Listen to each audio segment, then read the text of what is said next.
আজকে ভিডিও বানাবো বুদ্ধের মধ্যম মার্গ এই জিনিসটার উপরে। তো বুদ্ধের মধ্যম মার্গ দিয়ে একটা প্র্যাকটিক্যাল উদাহরণ দেব। আমি বেশি দূরে যাব না, আমি কাছাকাছি আমার নিজের ঘরেই উদাহরণ আছে। আমি সেই উদাহরণ দিয়ে বোঝার চেষ্টা করব বুদ্ধের এই মধ্যম মার্গ এটা কতটা গুরুত্বপূর্ণ। আমরা তো বুদ্ধ বুদ্ধ করি, কিন্তু বুদ্ধ বুদ্ধ তো করলে হবে না।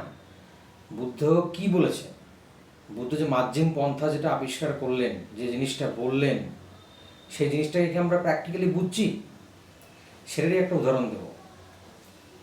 আমার বাবার কথাই বলি। আমার বাবা শিক্ষক ছিলেন, এখন রিটায়ার করেন, এখন আর পড়ায় না, মাঝে মাঝে ইউটিউবে একটু পড়ায়। তো বাবা সরকারি চাকরি করতো।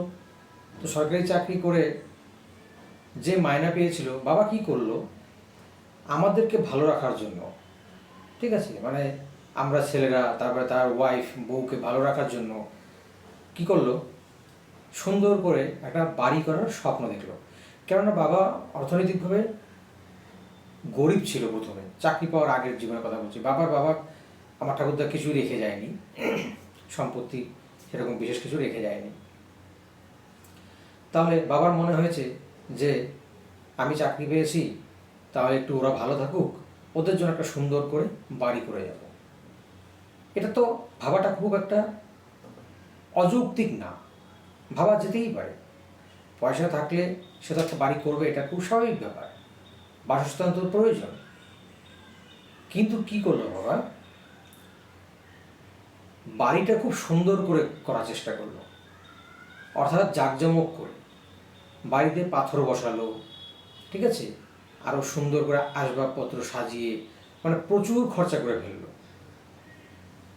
এতে কি হলো, এখন বাবার হাতে সেই একটা বিশাল অ্যামাউন্টের অঙ্ক কিন্তু বাড়ির পিছনে ঢুকে গেছে।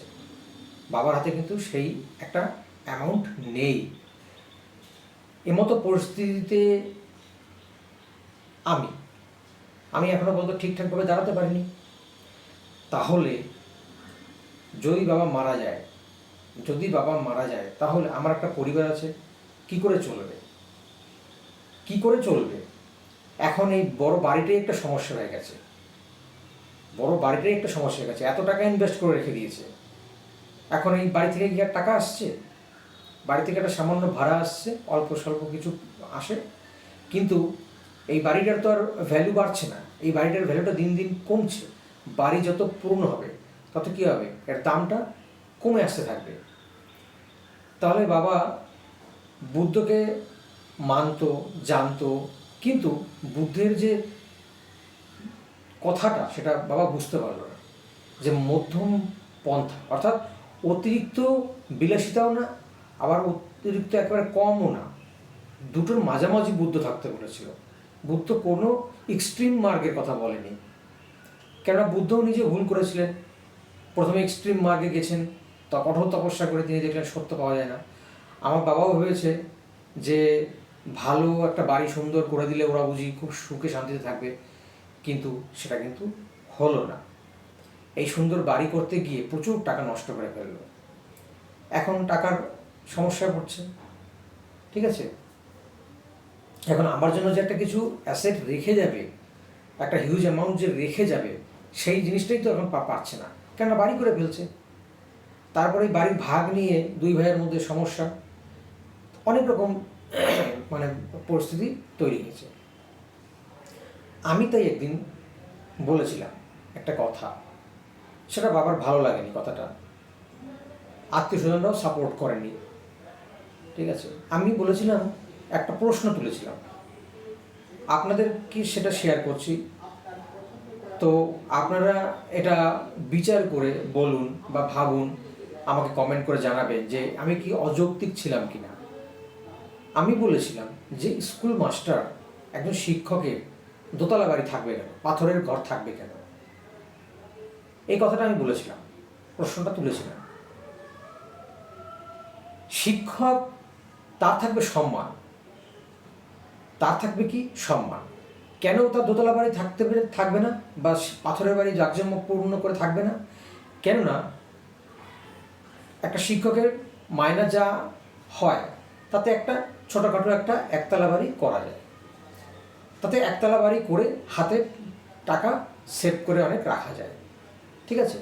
কিন্তু জাঁকজমকপূর্ণ করে ওরকম দোতলা বাড়ি করাটা এটা অযৌক্তিক ছিল। তাই আমি এই কথাটা বলেছিলাম বাবাকে, যে একজন শিক্ষকের দোতলা বাড়ি থাকবে কেন, পাথরের ঘর আবার থাকবে কেন, ঠিক আছে। তাতে বাবা এই প্রশ্নটা মানে খুশি হয়নি, ঠিক আছে। তো আত্মীয় স্বজনরাও যে বললাম যে এটা কেউ মেনে নেয়নি। কিন্তু আপনাদের যাদের একটু যুক্তি বোধ আছে, যারা একটু মানে বুদ্ধি রাখেন, তারা একটু ভেবে বলুন তো, আমি কি অযৌক্তিক ছিলাম? আমি কি অযৌক্তিক কথা বলেছি? বুদ্ধের মধ্যম মার্গের কথা বলেছি আমি, যে একতলা বাড়ি করো আর টাকা হাতে রাখো, তাহলে কি থাকছে? ব্যালেন্স থাকছে। এবং এই টাকাটাকে যদি শিক্ষার পিছনে কাজে লাগানো যায় তাহলে আরও বেশি ফ্রুটফুল রেজাল্ট হবে। কারণ সেই শিক্ষার কাজে লাগালে সেটা কী হবে, পরবর্তীকালে গিয়ে সেটা একটা ভালো একটা শিক্ষিত হয়ে একটা পরিবার থেকে একটা ছেলে মেয়ে জন্মালে সেটা পরবর্তীকালে আরও মানে অর্থ আনতে পারে। তাহলে আমি এই প্রশ্নটা তুলেছিলাম, আপনারা বলুন যে এটা কি কোনো অযৌক্তিক? এই যে এই বিলাসিতা, এত বড় একটা বাড়ি, হ্যাঁ, যে যাদের জন্য করা হয়েছে, তারা আমরা কি এখন সুখে শান্তিতে থাকতে পারছি? আমাদের এখন দরকারটা কি?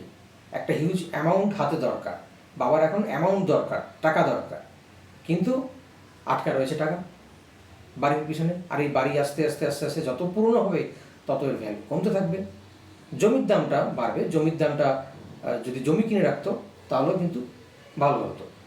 আবার অনেক সময় এমনও হয়েছে, বাবা একটা জমি কিনেছে, সেই জমিটা যে দামে কিনেছে তাতে সামান্য একটু বেড়েছে, ঠিক আছে, খুব একটা প্রফিট হয়নি। তো একজন শিক্ষকের অতিরিক্ত পয়সার প্রয়োজন নেই।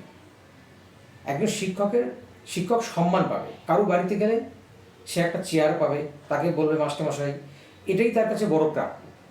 শিক্ষক হচ্ছে সমাজের মেরুদণ্ড। কিন্তু আমার বাবা সেই জিনিসটা, আমার মনে হয় এটা আমার যুক্তির দিক থেকে এটা ভুলই করেছে। বুদ্ধের মধ্যম মার্গ দিয়ে যদি বিচার করি, ঠিক আছে, অ্যাকর্ডিং টু বুদ্ধ, তাহলে বাবা কিন্তু এটা একটা রং পথ চয়েস করেছে, যে এত সুন্দর বিলাসিতা করে বাড়ি করাটা, এটা একটা রং চয়েস, ঠিক আছে। তো যারা যারা আপনারা ভিডিও দেখছেন, যারা এরকম চাকরিজীবী আছেন, একটা কথা আছে, cut your coat according to your cloth, ঠিক আছে। Cut your coat according to your cloth, মানে তোমার কাপড় বুঝে জামা কাটো, মানে কতটা কাপড় আছে আমি সেটা অনুসারেই তো আমি জামাটা বানাবো। তাই বলছে cut your coat according to your cloth. তাই এই ছোটো ছোটো জিনিসগুলো আমরা ভুলে যাই, বা আমরা এগুলো বুঝি না। এই জিনিসগুলো কিন্তু আমাদেরকে বুঝলে জীবনে অনেক শান্তি আসতে পারে। তো যারা আপনারা চাকরি করছেন, ভালো অ্যামাউন্ট হাতে আছে, আমি তাদেরকে বলবো যে তারা বুদ্ধের এই মধ্যম মার্গটা, এই যে মার্জিন পন্থাটা অনুসরণ করুন, ঠিক আছে। মানে বাড়ি বা গাড়ি এগুলোর পিছনে অতিরিক্ত ব্যয় না করে, ঠিক আছে, কোনো কিছুকে এক্সট্রিমভাবে খরচা না করে একটা মাঝামাঝি অবস্থায়, ব্যালেন্স অবস্থায় আনুন। তাহলে কী হবে, হাতে টাকাও থাকবে, আবার এদিকে আপনার সুখে স্বচ্ছন্দে বসবাস করা যাবে, ঠিক আছে। একতলা বাড়িতে কত মানুষ থাকছে সাধারণ কুড়ে ঘরে, তারা থাকছে না। সেখানে বাবা তো একটা একতলা বাড়ি করেছিল, সেটাই যথেষ্ট ছিল। শুধু শুধু তো দোতলা বাড়ি ওই পাথর দিয়ে খরচা করে কোনো প্রয়োজন ছিল না। তো এটা একটা, আমি বলবো, বোকামো। তাহলে এখান থেকে আমাদের কী শিক্ষা পেলাম? আপনারাও এই বোকামো করবেন না। আপনারাও টাকা হাতে রাখুন, অর্থ হাতে রাখুন, এবং মার্জিন পন্থা, যেটা বুদ্ধের মধ্যম মার্গ, এই মধ্যম মার্গটাকে ফলো করুন। তাহলে কী হবে, জীবনে শান্তি আসবে। ঠিক আছে, তাহলে এই ভিডিওটা এই পর্যন্ত থাকলো।